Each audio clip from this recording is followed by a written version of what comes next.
Boo! Hello, everybody. Tonight, I think it is just going to be me. Nettie is out having some fun and meeting with some people. So I want her to have all the fun she can have out there. And she put together this story for us to look at and go over and kind of find out more information on. So that's the plan for tonight.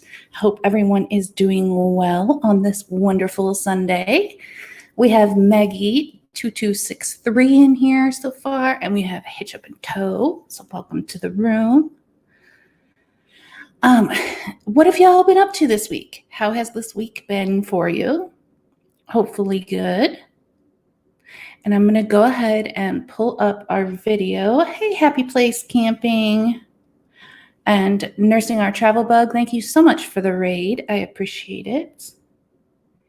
Actually, Nettie and I both put together videos, and I have another video that I'm not sure if I'm going to hang on to it and do it with Nettie, or if I'm going to put that one in a video and try putting it out as a video instead of a live, and then make another video to kind of hang on to for Nettie, to surprise Nettie with. But the one that I just put together, it has an incredible twist in it. So I'm thinking it might be video instead of live material, but I don't know. We'll see how that goes. Hey, Thrifty Angela. All right, so let's get into this story. This is the Gretchen Anthony story. Let's see what Nettie has for us. It was March 2020, in the early stages of the generation defining the pandemic. Okay, Thrifty Angela, enjoy dinner. States were shutting down. The economy was cratering. The thousands of people were becoming sick each day. Hey, K&R Destinations. If anybody has TikTok, you need to go check out K&R's TikTok. It is funny and it will keep you busy for a while. Just saying. Okay. We'll keep going here. The life that once tethered him to Palm Beach County was coming undone, and a laundry list of failures and disappointments were propelling the 44-year-old's delusions that the end times were near. Did I miss a page? Hold on one second. Hey, Shakatan. K&R. Seriously, I had a blast listening to all your TikToks. It was fun. Okay, no, we didn't miss. We'll keep going. His marriage of 5 years was ending. He'd been fired again from his job after a series of disturbing outbursts towards women. His wife had booted him from their Jupiter townhome, and he now lived with his elderly mother. Dun, dun, dun. Now, I'm assuming, I'm not 100% sure, but I'm assuming that this is Gretchen, this is her husband, and that he's the one that ended up moving in with his mother. You know, I actually know this story. I just seen this story recently. This is a good one. Y'all are going to like this. All right, let's keep going.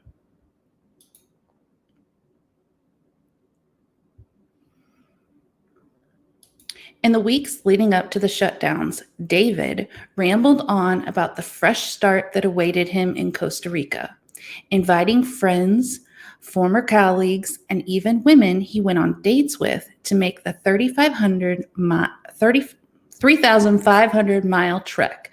Before the sun rose one morning, he packed up his truck and left town. I believe he was a bodybuilder. He worked at a gym. I'll tell what I know of it at the end, and we'll see what Nettie's put together for us. Fordman, aka Kenneth Oakes, welcome to the chat. All right. While David was spiraling, his soon-to-be ex-wife, Gretchen, seemed to be moving on. The 51-year-old newly single mother was beginning to date again. She had a job she loved and an adoring young daughter she was co-parenting with her first husband, Jeff. My name is Jeff. As the virus upended daily living, Gretchen was just like everyone else, trying to figure out how to get by. Her near-daily thoughts on Facebook echoed the frustrations and fears now familiar to most.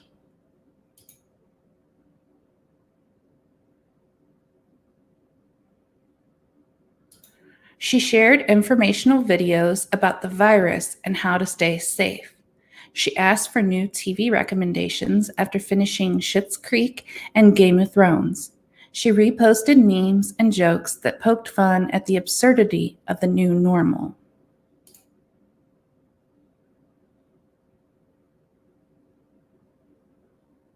She's so pretty.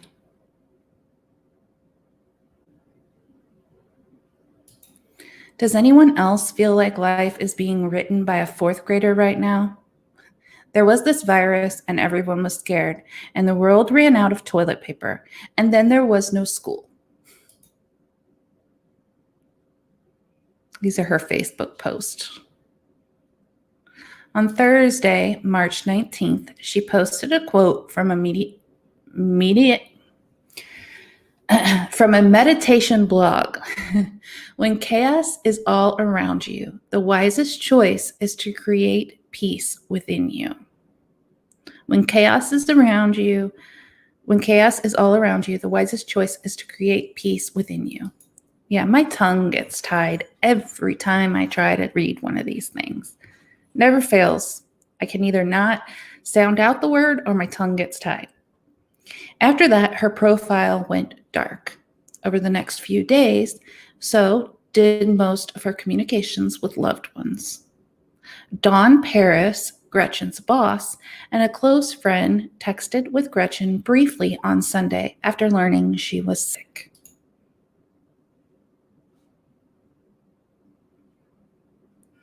But when Monday came around and Gretchen didn't check in at work, Dawn grew concerned. Dawn texted her that morning, March 23rd.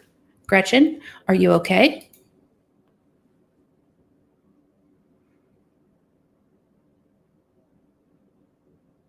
Look how pretty she is. So pretty. Bright smile. Zest for life type of smile. And again, at day's end when she didn't write back. Hi, please let me know if you need something. I'm really worried about you.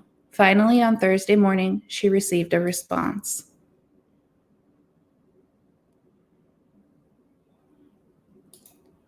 In a text, Gretchen said she'd gone to the ER and passed out in the hospital after recording a 102-degree fever and low oxygen levels. Because of her increasingly dire medical condition, she said she was being transferred to an off-site location in Belle Glade run by the federal government. Everybody over there,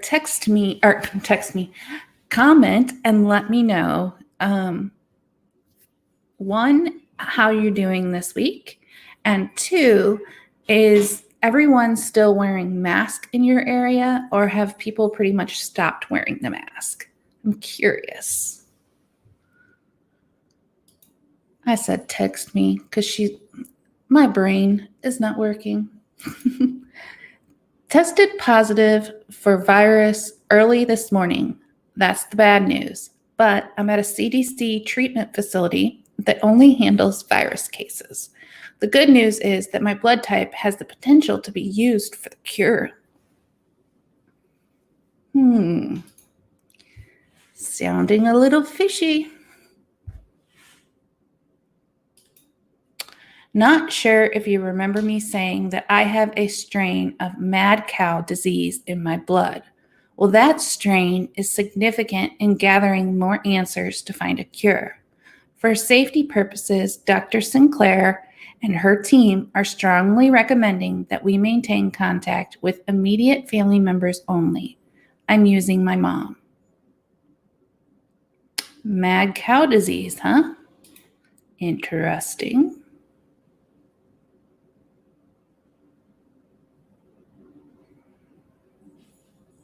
It's 50-50. People are wearing masks around here. Okay.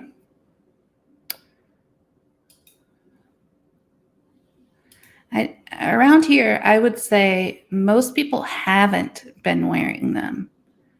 It's most people have ditched them and aren't wearing them anymore. There's a few people, but not very many. Maggie has not been out to sea. At the time, Gretchen's ex-husband, Jeff, I'm not trying to say that last name, had their 12-year-old daughter with him in Jupiter. He too began receiving texts from Gretchen saying she had been quarantined by the CDC and may be placed in a medically induced coma, rendering her unreachable. Yeah, hang on for just a minute. I've got to send a text before I go into this coma. Really? Hey, our paranormal world. Welcome to the chat. Hitch Up and Toe says, wearing mask inside. Maggie says, I wear a mask because of my bad immune system. Yeah, I went to the nail salon the other day. I take my daughter every 2 weeks. We've been going to get her nails done, just spend some mother-daughter time together. And I was surprised that, the people doing the nails were wearing masks, but they've worn masks since before the, Rona. But most of the clients weren't wearing them. So I was kind of surprised.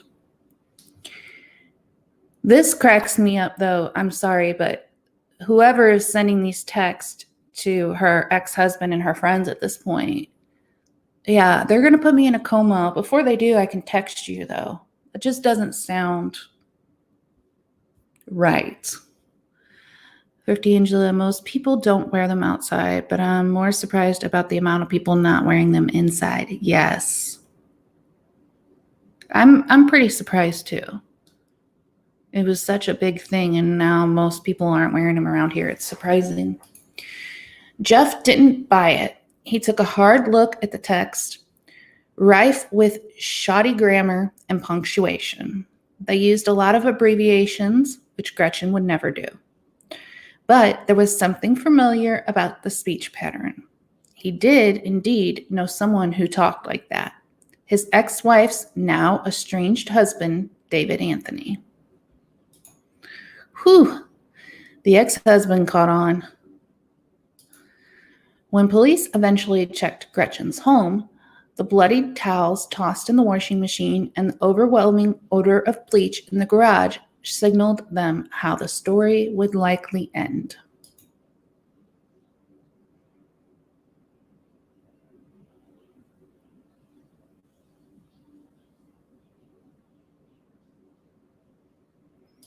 In a photo taken in December 2014, shortly after their engagement, Gretchen Crane and David Anthony snuggled closely on the love seat with Gretchen's daughter. David shared the photo on his Facebook page.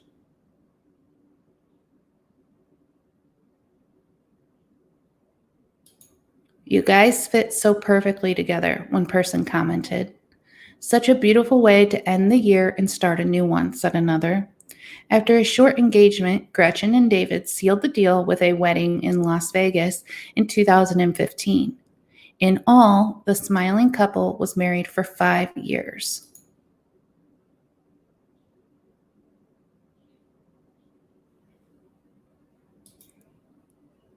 He's very handsome in a typically handsome type of way. And Gretchen is so stunningly beautiful. She doesn't even have any makeup on, really. Well, she might, but it doesn't look like she's caked in makeup. And she's just so stunningly beautiful.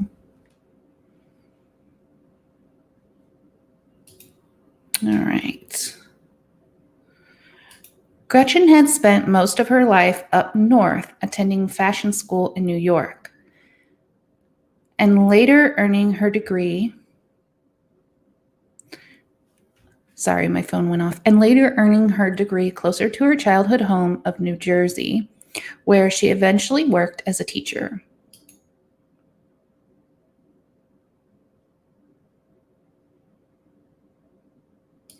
She moved to Florida sometime in 2006, but after spending 8 years working at private schools in Palm Beach County, she made a career change and accepted an HR position with Viking Utility, an electrical contractor.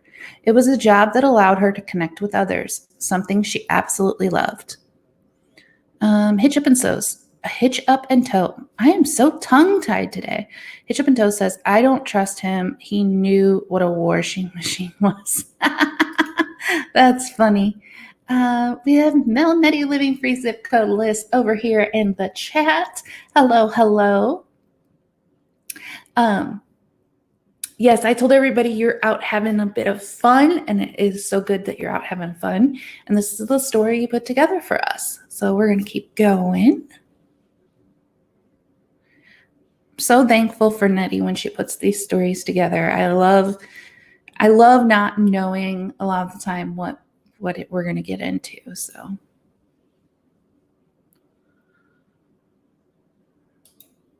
growing up with a single mother in Palm Beach Gardens, David had spent most of his childhood and adolescent years adrift. He usually didn't speak unless addressed. He was overweight and had a low self-esteem, which made him a constant target for bullies at school.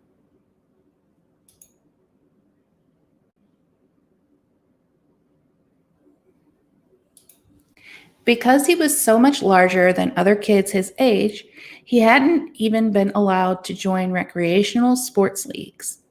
As a teen and young adult, he struggled with severe depression and showed symptoms his family believed to be consistent with bipolar disorder. Nettie does rock. She really does. I find that kind of sad. Hi, Troubadour. If you guys haven't checked out Troubadour, which I think most of you have, but if you haven't, you need to go over there and check them out. They are so sweet. And their son just has a smile that will light up the world. It's just the most beautiful smile. Okay, sorry, I get distracted a lot, but I think it's okay to, even when you're talking about the bad guys, if their childhood was sad, to acknowledge that their childhood was sad. I don't think their childhood being sad or traumatic should make it okay for them to be a murderer in any means at all. But I do think it is okay to acknowledge when things are sad or not right that they went through.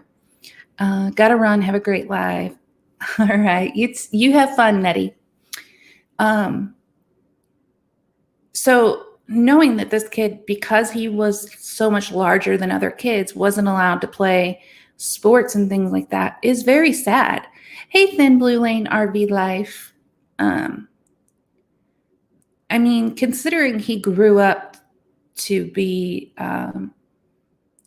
working in gym and things like that, I don't know if we've gotten that far into the story to talk about that yet, but he did. He ended up working in a gym, personal trainer type of deal. That lets you know that he was very much into sports and liked sports. So something he liked was taken away simply because of his size, which is something he couldn't control. That's damaging to a child and very sad. So that's just something to think about. Not an excuse for being a bad guy, but something sad.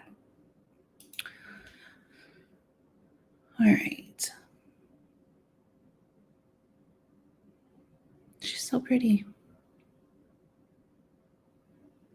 Refusing to take medications of any kind, he devoted every bit of himself to his physical well-being.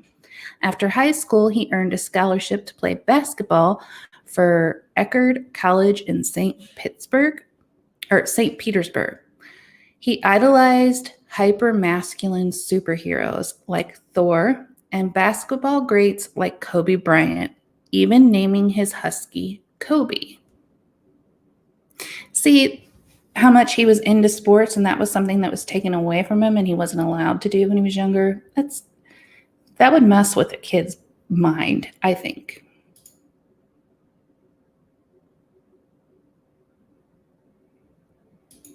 In his 30s and throughout much of his relationship with Gretchen, he worked as a trainer at Orange Theory and other gyms. In fact, that's how he'd met Gretchen. Before they were a couple, he had been her personal trainer. We are talking about a woman named Gretchen and her second husband, David.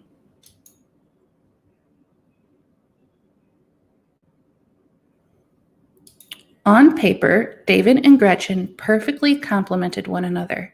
He was soft-spoken, insecure, and struggled most of his life to find his voice. She was outgoing, confident, and spent much of her career, first as a teacher and later as human resources director, helping others find theirs.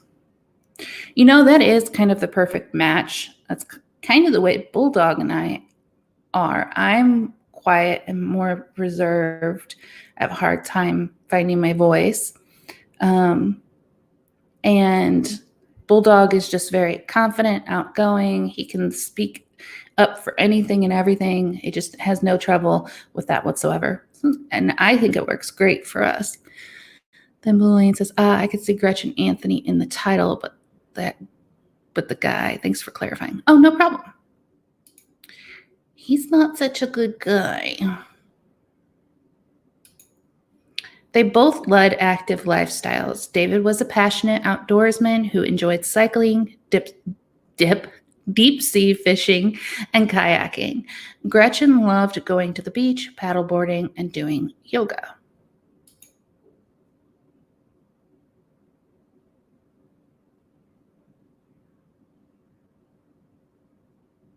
Yeah, something about him gives me bad vibes. Maybe it is the fact that he knew how to use a washer and dryer. Hitch up and toe.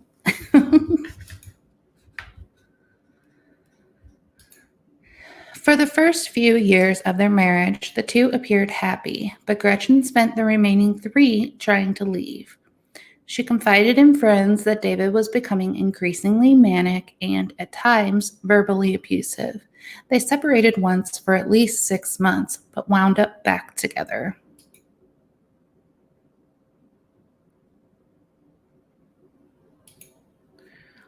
On one frightening occasion in 2018, David believed the world was ending. He loaded his truck with 3 big bags of rice, some pots and pans, and 10 pairs of shoes before taking off. His family believed the episode was a symptom of his bipolar and his manic depressive disorder.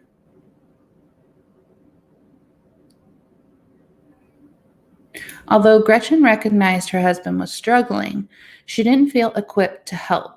Over time, as his mental illnesses continued to go untreated, her patience waned.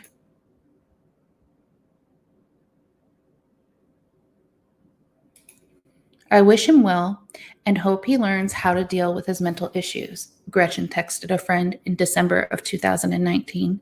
I feel bad that I couldn't help, but I think he needs to learn how to love himself before he can love anyone.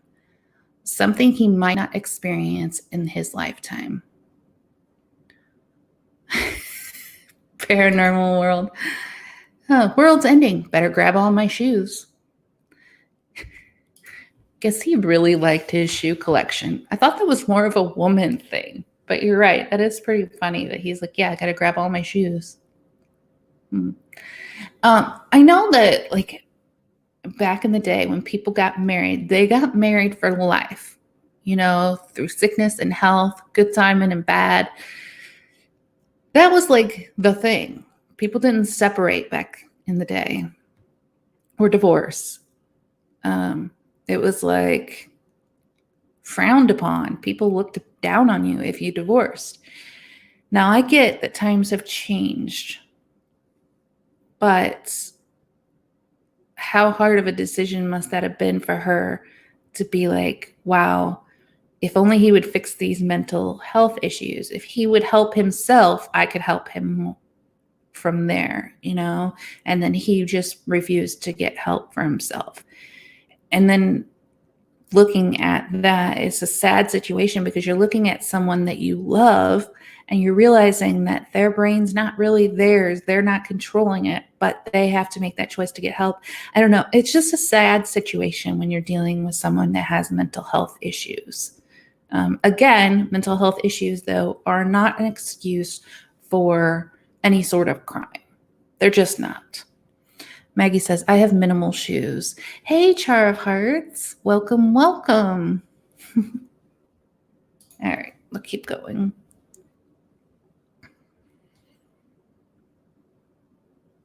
They did look so happy at one point. Sometimes, she said, she locked herself in their bedroom just to put distance between them. I gleaned a hit of that crazy look in his eyes, she texted Dawn one morning in late December. David was spiraling, and she didn't know what he was capable of.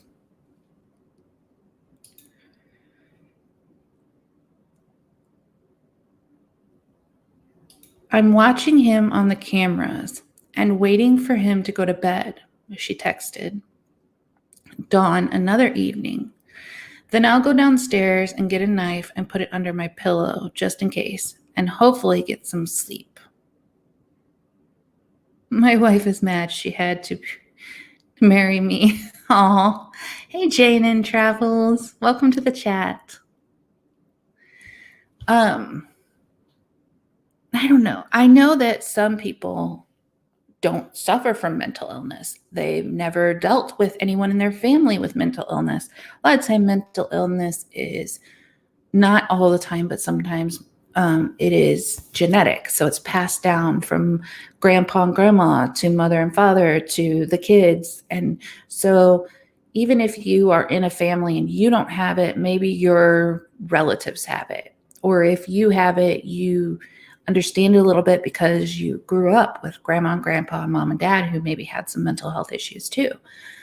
But if you are somebody who comes from a genetic line that had no mental health issues and you have no mental health issues, then it becomes very hard for you to understand what someone else is going through. You can't physically see mental health. It's not like a broken arm where you can physically see the arm's broken. So you can try to understand it, but if you've never had to deal with it or be around it growing up, I can understand how mental health would be very hard for someone that's never been around it to deal with.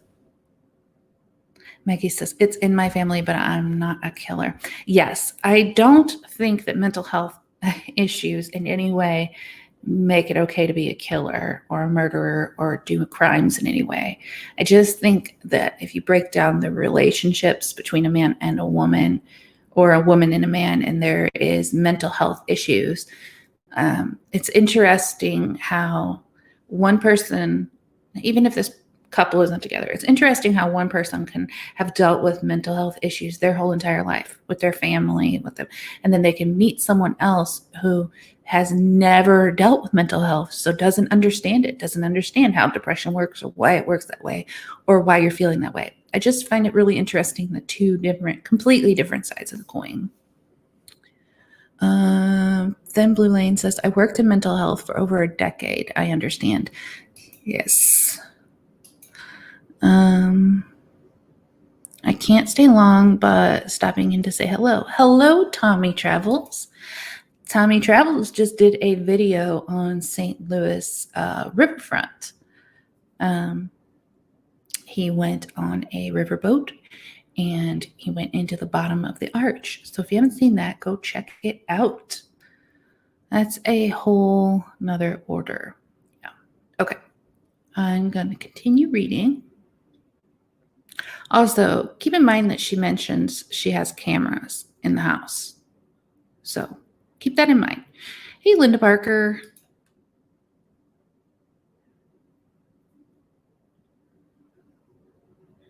That year on Christmas Eve, Gretchen went through David's backpack and found her wedding ring, her passport, her driver's license, her credit cards, and some cash.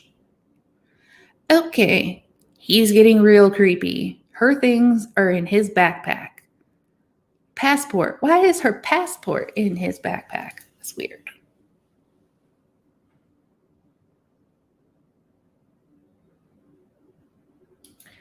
The incident worried her enough that she texted Dawn, her boss and friend, that she was afraid of her own husband.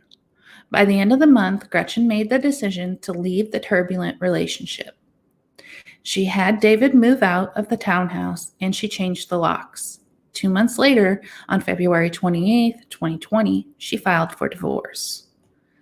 Then Blue Lane said, "Get those things out of the backpack and run." Yes, very much. Grab your things and go.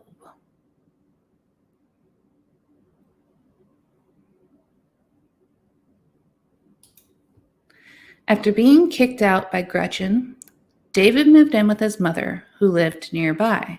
He continued training clients at Orange Theory in Jupiter, where he'd been working on and off for 6 years.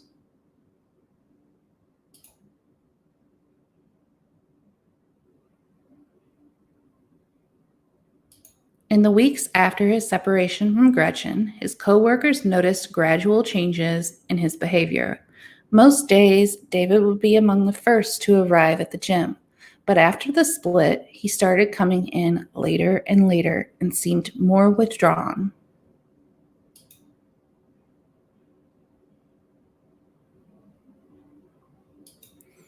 David had previously been fired at least twice for aggressive behavior, particularly towards women.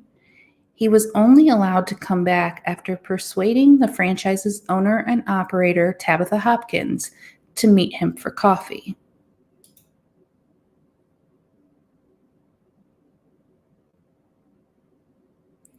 After he assured her he was working on himself and attending self-improvement workshops, she relented and gave him his job back. There was no denying David was an effective coach. When he was on, and his clients raved about him. He was an excellent Orange Theory coach, but his moods were up and down, and he wasn't manageable, Tabitha says today. He was difficult. I cared about him so much because he was so talented. He was great, but it was a constant chess game with him. Can you imagine working with somebody like that you just can't get to behave, and they're a grown adult?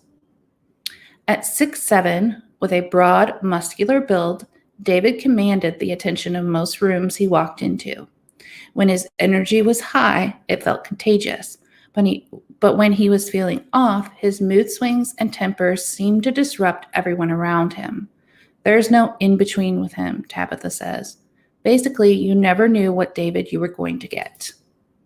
So it's kind of like a Dr. Jekyll and Mr. Hyde. On January 26th, another switch seemed to flip for David. Kobe Bryant, his idol, died in a fiery helicopter crash that also claimed the life of Bryant's 13-year-old daughter. The tragedy sparked nationwide mourning and wall-to-wall news coverage of the devastating deaths. That was such a sad time.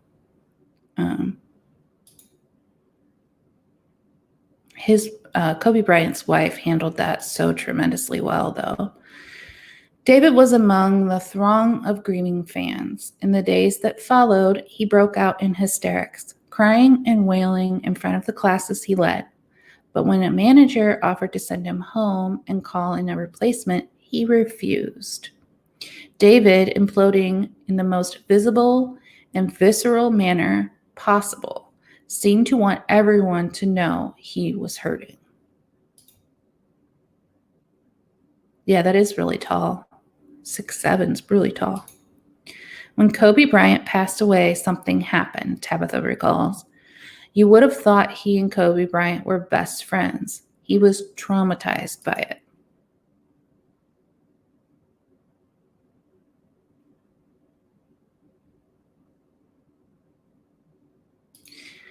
Sharp Heart says, I worked with behavioral group homes. I knew a few that were prone to hit to bully, not other dangerous behaviors. Despite his emotionally fragile state, David continued going through the motions of his day-to-day life. Now that they were separated, he and Gretchen had begun dating other people. He became heavily involved in a controversial self-improvement group called Gratitude Training, with critics having likened it to a cult. He spent thousands of dollars on seminars, but refused to disclose to his family what it was he did during the sessions. Once they got to that point, they are not considered behavioral disability. Gotta run. We'll catch up later. Stay safe. Bye, hitch up and toe. David continued teaching classes at Orange Theory, but on February 24th, he failed to show up to work, leaving the gym's members locked outside. When Tabitha confronted him, he erupted at her, and once again, she made the decision to terminate his employment. This time, for good. 4 days later, Gretchen filed for divorce.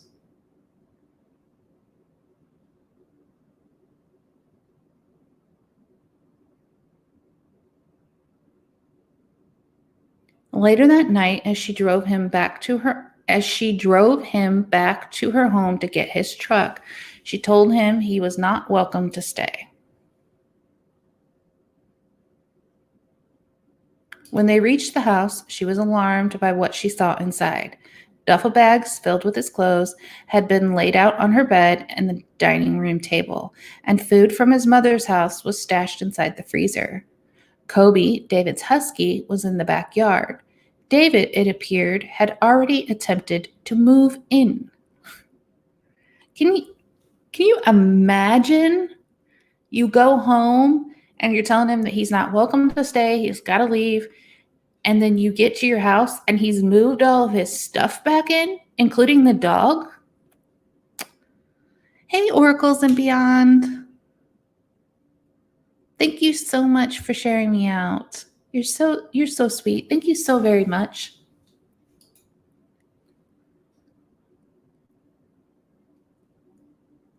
As she collected the belongings of a man she'd barely known a month, David lurked outside, banging on the windows and screaming at her. He left only after she called her neighbor's security company. There's a part missing there. I don't know what happened to it. I don't know if this is her or if this is Gretchen or the girlfriend that he started dating. Wow, he looks completely different in this picture.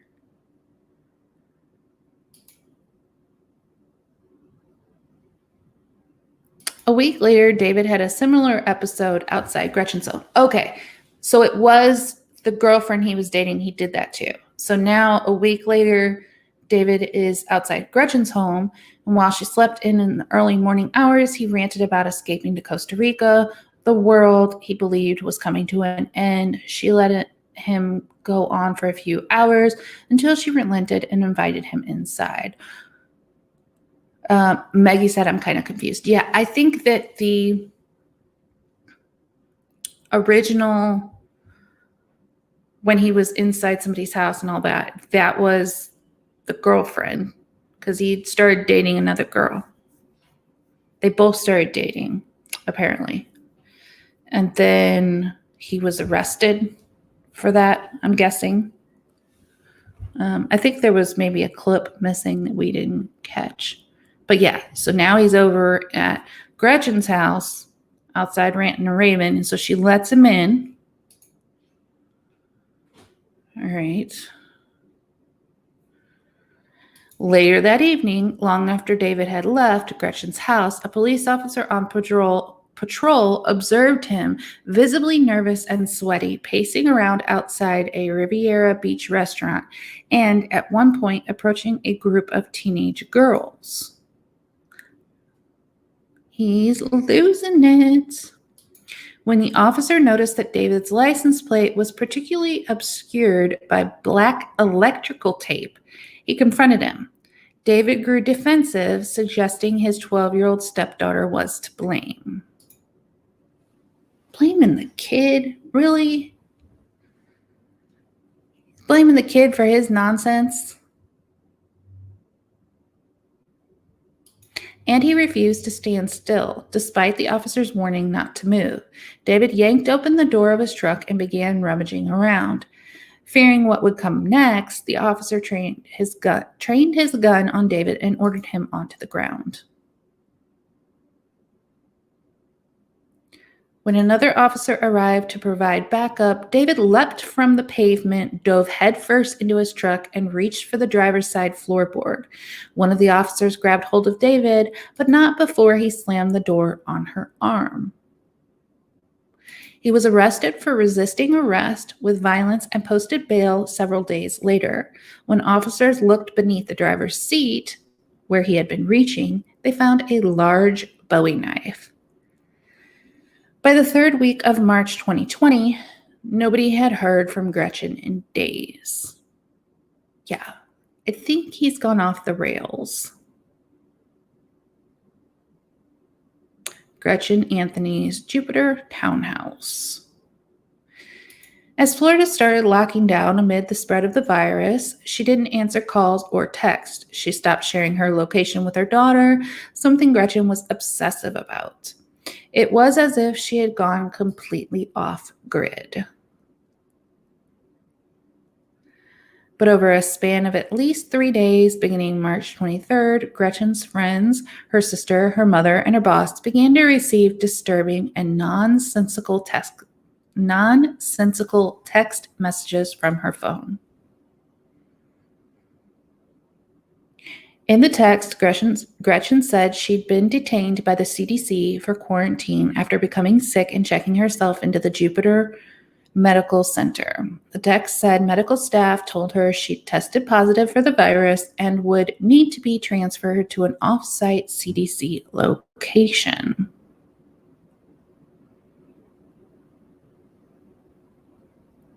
Her lungs were beginning to fail, she said, and she had been placed on a ventilator. But she's still texting. Y'all believe that? Gretchen's ex-husband, Jeff Dreyer, I'm going to say it's Dreyer, showed up at the hospital on March 24th after receiving a similar text.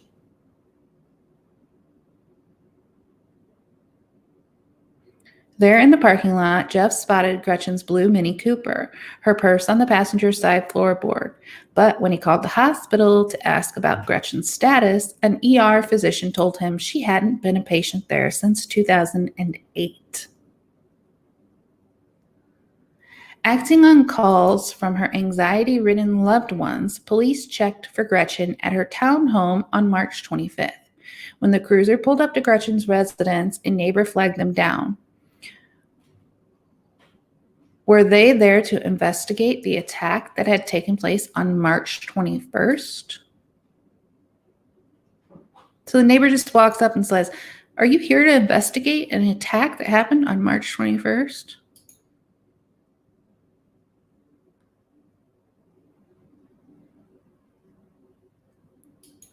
That was the morning she'd heard a woman screaming frantically for about 15 minutes. For 2 days, investigators combed through Gretchen's home. They found a picture frame shattered near the top of the stairs, blood droplets on a comforter in the master bedroom, and red-stained towels in the washer. Now, I want to back up to this neighbor, because when I heard this story, the neighbor really ticked me off. Neighbor sees the police pull up. Neighbor goes out to the police and says, "Hey, are you here to investigate the attack that happened on the 21st? You know, the woman was screaming for like 15 minutes straight." Why didn't that lady call the police? Why didn't that neighbor call the police the day that the lady was screaming for 15 minutes straight? Why didn't she try to get help for her? Why is she waiting until police pull up days, weeks later? I don't understand that. That part I'm never going to understand. Craziness. In the garage, they found bleach footprints accompanied by the overpowering smell of cleaning products. The violent scene led police to believe the worst, but Gretchen was still nowhere to be found. Before David would date and ultimately marry Gretchen Anthony, there was Heidi Jaggers. Heidi and David first noticed one another from across the room at a local networking event in Jupiter. Throughout the evening, the two laughed and sipped champagne.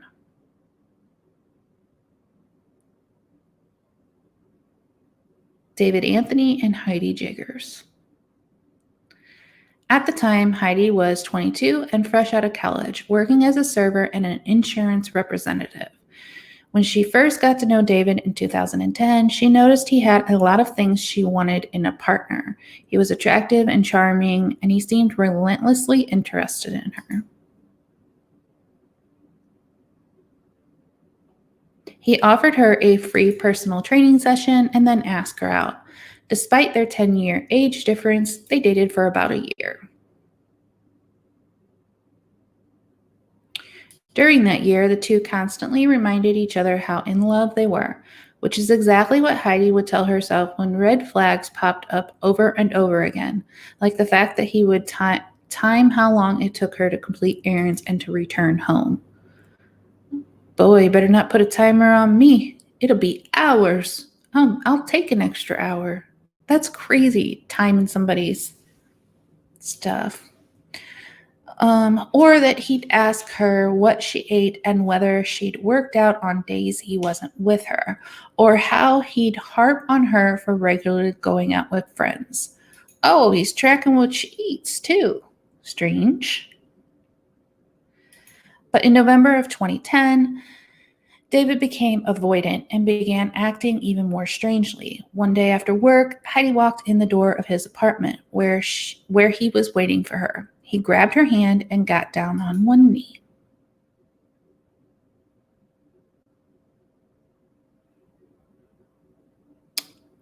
He's got quite a few mugshots, and he looks really rough in his mugshots. Just saying. In a moment of clarity, it dawned on Heidi why his behavior had been so off that week. It was only natural that he had nerves in the days before he would ask her to marry him. Except this was no proposal. Instead, David told her that he needed to surround himself with successful people and be with someone who took their health and fitness more seriously, and that Heidi was not that person. Can you imagine?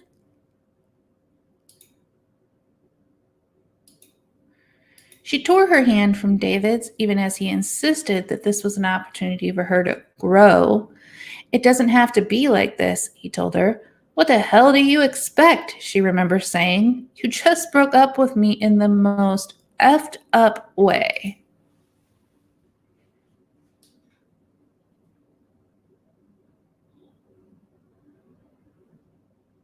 Yeah, she is lucky. In the end, she is the lucky one because she got out of that relationship. Don't worry, Heidi dodged a bullet. Definitely sounds like it. She collected her belongings from his place and slammed the door behind her. In the weeks and months that followed, Heidi recalls today, David tried multiple times to get back with her without success. Ooh, smart woman. She said, no, thank you. No, thank you, sir. The last time he reached out was on February 24th, 2020. The better part of a decade had come and gone since they had last spoke. Are you single? Want to get a drink and catch up as friends? He asked in a Facebook message. Oh my gosh. 13 is just, yeah, lucky and smart girl. Can you imagine he reaches out years later and she's like, what? I would have blocked his butt. In the next message, he answered his own question, remarking how he'd just seen her profile photo, which featured her and her boyfriend.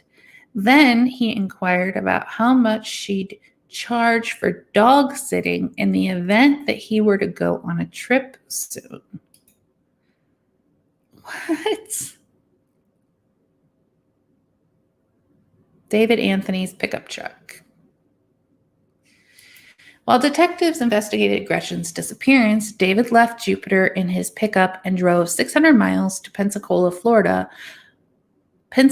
Florida's westernmost city. After dropping into a couple of area pawn shops to sell some women's jewelry, he and Kobe continued west, stopping for one night at a hotel in Pecos, Texas, before settling in Las Cruces, Mexico. Yeah, that one's not going to come out of my mouth here correctly.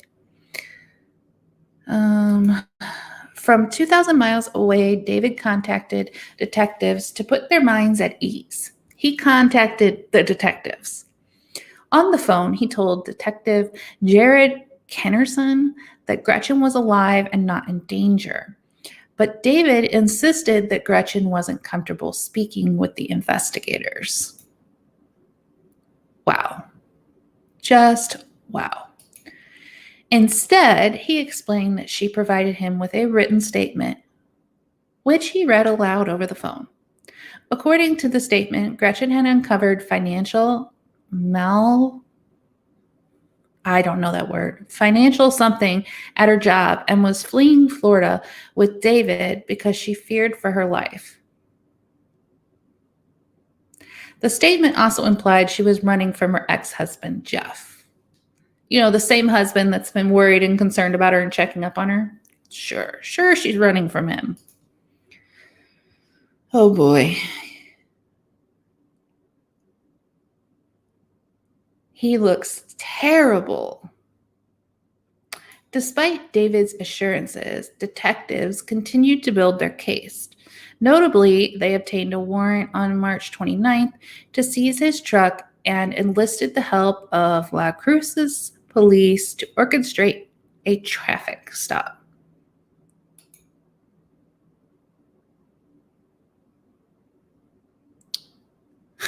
D'Angelo, this all sounds very normal. So weird. Yes. Inside the pickup, police found 2 Amazon Echo devices and some dismounted security cameras. They held the truck, but told David that for the time being, he was free to go. I don't know why they would let him go. They could have found some reason to hold him, but... Back in Jupiter, detectives worked with the surveillance camera company to retrieve the video files from the devices. Just as they'd suspected, the cameras had come from Gretchen's garage in Lanai. I don't know what that word means. Maggie said they were going to follow him. Gretchen Anthony's garage. So they have the videotapes from the garage. Remember, I said that was where there was some fishy stuff going on.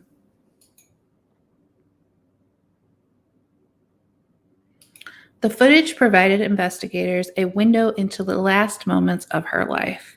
On the morning of March 21st, shortly after 6, detectives watched as David lurked silently on the lanai that opened up to the backside of the garage, toying with an elongated object in his hands.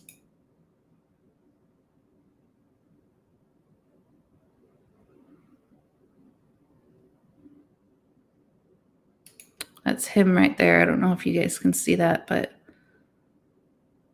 oh, my mouse doesn't go on the screen for you guys to see. He's standing kind of in front of the couch type thing. It's creepy. 6 minutes later, Gretchen entered the frame. As she opened the door from the garage, David hid behind it in the dark. "What are you doing?" she demanded. The video showed David forcing her into the garage. Off camera, she could be heard screaming. Happy Place says a lanai is like a veranda type area. Gotcha. It's a fancy word. First, Gretchen shouted at the Amazon Alexa device inside the garage. "Alexa, turn on the garage light." The surveillance camera's audio captured a thud and Gretchen's muffled cries. Then she shouted again for Alexa. Alexa, call 911. By the third attempt, her suppressed pleas were fading. Alexa, call 911. This is sad. The ending of her life is terrifyingly sad. Us hillbillies call it a porch. Exactly, happy place.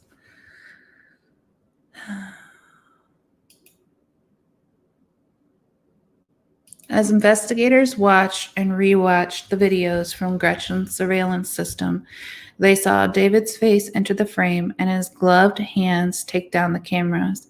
In one shot, Gretchen's blood-soaked head could be seen behind him as he paced around the garage.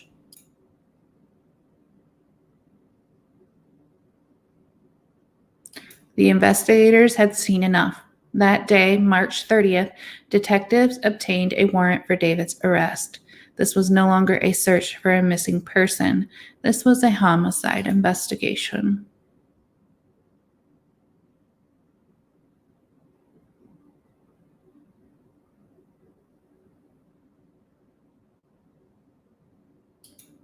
In New Mexico, authorities canvassed the area and had multiple agencies on the lookout for David, their new murder suspect. It didn't take long, considering he had been emailing back and forth with Detective Kennerson, asking when he might get his truck back. He's so out of it that he doesn't, it's not clicking, that his thing's not working, his story, his plan. Jeez.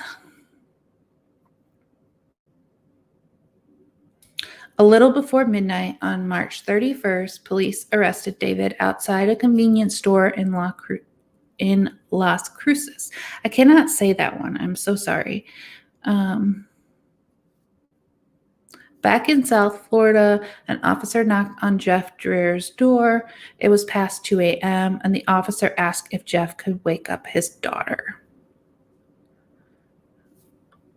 It's so sad that Alexa did that.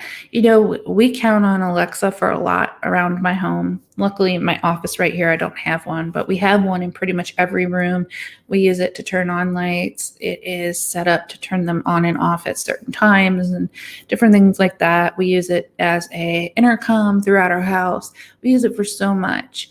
And she doesn't ever do things on the first try. I wish that they would perfect that, because imagine if when Gretchen said call 911, if she had done it, you know what I mean? She might still be here. If the damn electronic would have worked the way it was supposed to, maybe she'd still be here.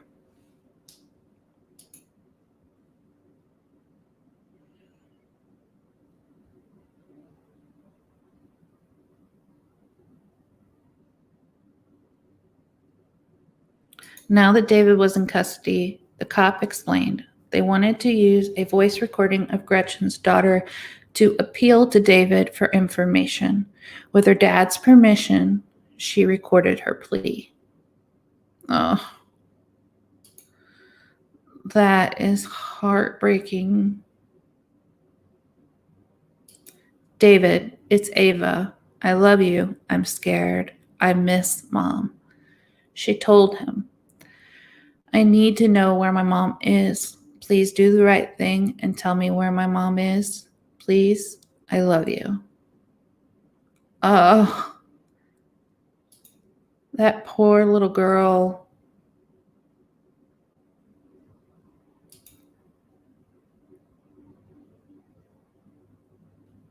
Detectives played the recording for David, but he was unmoved.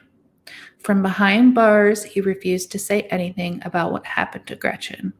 In his typical, whatever, I don't know that word, he stayed silent for months.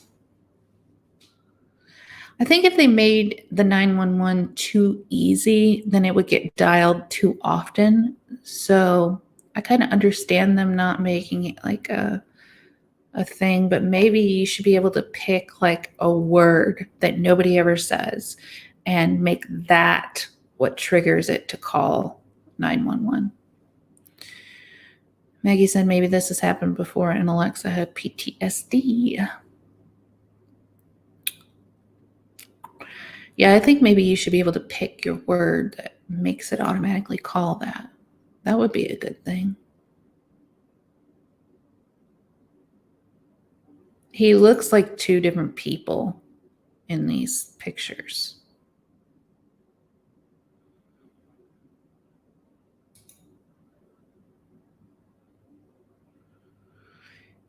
In December 2020, after 8 months in custody, David cracked.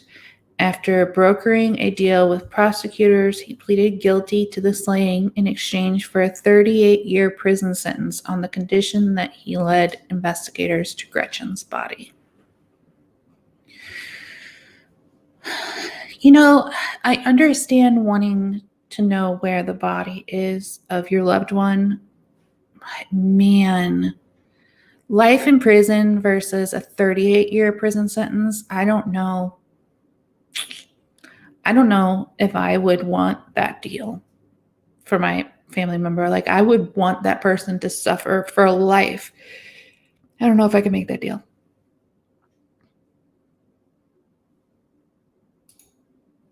That's okay, Char of Heart. It's hard on a phone to tag everybody. They found her wrapped in a blanket 3 miles from her home in a wooded area behind a nursing home. Investigators determined that she died of stab wounds to her neck and torso.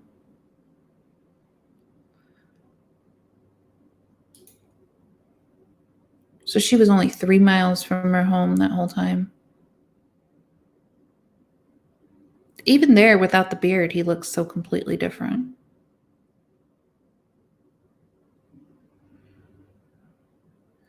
I pray Gretchen's family can one day offer the spirit of forgiveness to me and my crimes, David wrote. Not for my sake, but to prove that love and forgiveness are more powerful than hate. What?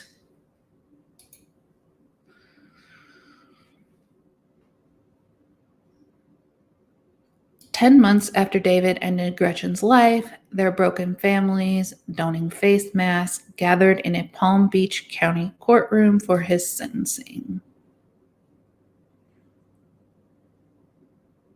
Gretchen's younger sister, 49-year-old Sarah Carey, was the only member of her family to speak. Refusing to say his name, she told David she would never absolve him of his crime. And because Gretchen was a firm believer in karma, she said, neither would the universe. You can never be forgiven, she told him. You are disgusting.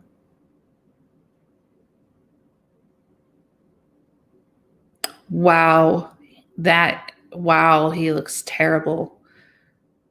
I think his crimes have already caught up with his good looks. Karma. Then it was David's turn to speak. His voice quivering and head bowed, he told the judge and families gathered behind him in the gallery that he hadn't come to offer excuses, just context.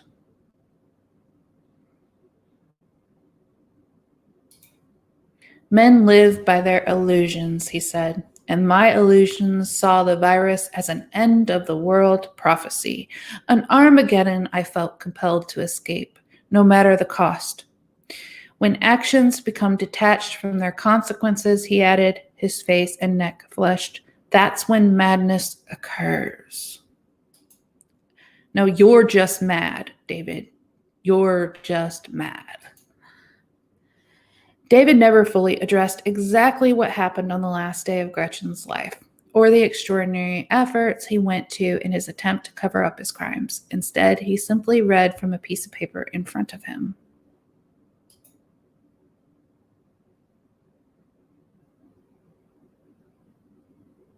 Gretchen Anthony and her daughter.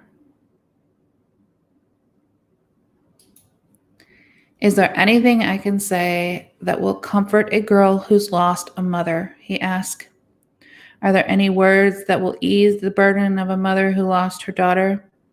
A woman's voice shot back from the gallery. No. I can't believe he had the nerve to mention the daughter. Now that is a beautiful remembrance of where she is now. A beautiful angel watching over her daughter. Yeah, I don't know what's better or worse. When a murderer takes a life and they don't say anything in their trial, is it better for them to just not say anything, or should they try to offer up some kind of apology? In this case, I think David just should have not said anything. He should have kept his mouth shut. Like, that would have been more respectful to the family. I was reading your comments as I was going along, and I wanted to point out, I love what Linda Barker said. She said, "Shut up, David." Exactly. Oracles and Beyond said, "I couldn't forgive." I agree. I would not be able to forgive. Charv Hearts put out some good info right here. I'm just going to put it up here and not say it because my phone is right here. And then Maggie said, "Way to go, sister." And our Paranormal World said, "Oh, yeah, Sarah." And then Charv Hearts said, "Oh, it's him now. He wants forgiveness." Thrifty Angela says, "I call BS." And that he's disgusting. Oracles and Beyond said, sicko. Damn to both ways. I agree.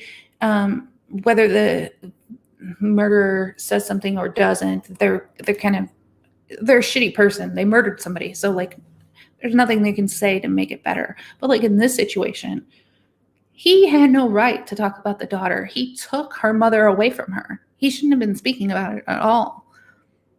Charv Heart says, YouTube is trying to bleep words. Gotcha.